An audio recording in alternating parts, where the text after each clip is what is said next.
Të dërguarit e Zotit, njeriu më të mirë, jeti një mesazh shumë i qartë prej Allahut të lartësuar. Dhe ja transmetoi me më të mirin e melekëve.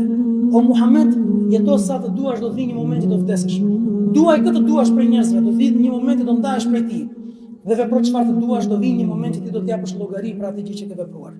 Ta jetojmë jetën tonë, duke i patur parasysh këto tre porosi. Jeto sa të duash, edhe nëse ta bën risk Zoti i lartësuar, dhe paqim që të gjithë jetë gjatë në punë të mira.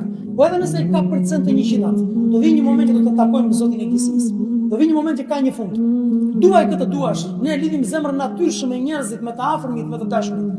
Ta dini se do vinë një moment që do ndahemi prej tyre. Duajmë të dhurojmë dashuri, shmangemi dhe të largohemi nga qertbetjet, nga armiqësitë, nga problemet. Do vinë një moment të ndahemi nga njëri tjetri, është e pashmangshme. Dhe je i lirë. Ke liri sot të veprosh çfarë të duash. Do vinë një moment që do dash përpara Zotit të gjithësisë dhe do të japësh llogari.